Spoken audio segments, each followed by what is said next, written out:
Welcome to week 1 of my local Wildlife Wednesday challenge. I just want to start by thanking everyone for your support. The likes and comments on the gram were really encouraging and I really appreciate that. So thank you for that.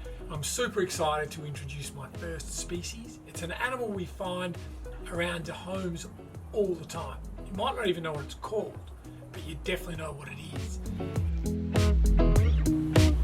I'm looking for a black house spider. Really easy to find because you find them around your home.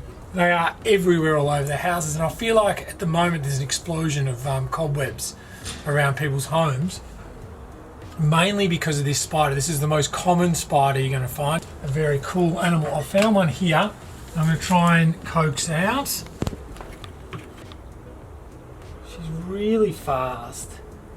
I'm hesitant to actually put my hand in straight away because she's likely to bite me, and a bite actually does hurt. So she's wrapped herself up in her own web, which has been helpful for me. Now this is a female. I can tell she's a female because she's larger than the male. Not substantially larger, a fair bit larger than the male. This is a beauty actually. She's a really beautiful specimen. And she's quite massive really. They don't get much bigger than this.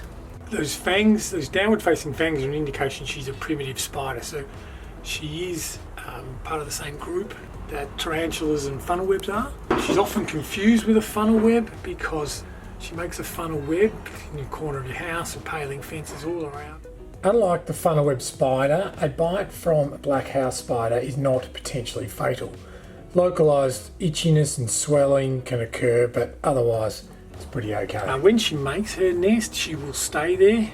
They constantly upgrade. She's constantly repairing and upgrading. Obviously, when a fly or a moth flies into her web, they do a lot of damage before she actually eats them. So she's constantly repairing her web, but she will stay in that one spot for her year or so of her life.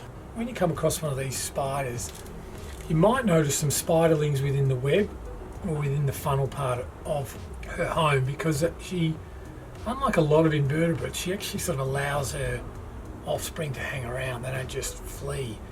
So she's an absolute ripper, I think, and fits all that kind of scary mold, but in fact she's not really at all.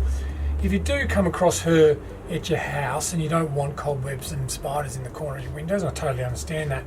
Perhaps when you're getting rid of her with a broom or you know, wiping away the cobwebs, and she falls down, which they often do because they're quite a heavy spider, let her fall and let her scurry off into the bushes or into the ground, because they will make burrows in the ground. It won't always be around your house. If you do like them in your house, then you're going to have someone that eats all the flies and the moths and the critters you don't want around. So there you go. There's a beautiful common black house spider, or a house spider, also known as window spiders. Not the scary big black monster that people say they are. She's in fact a very cool, beautiful animal that I'm a massive fan of, mainly because she looks so mean and nasty, but in fact she's really not at all. So I'm probably stressing her out now, so I will put her back where I found her, and I encourage you guys to do the same if you ever do come across a beautiful black house spider.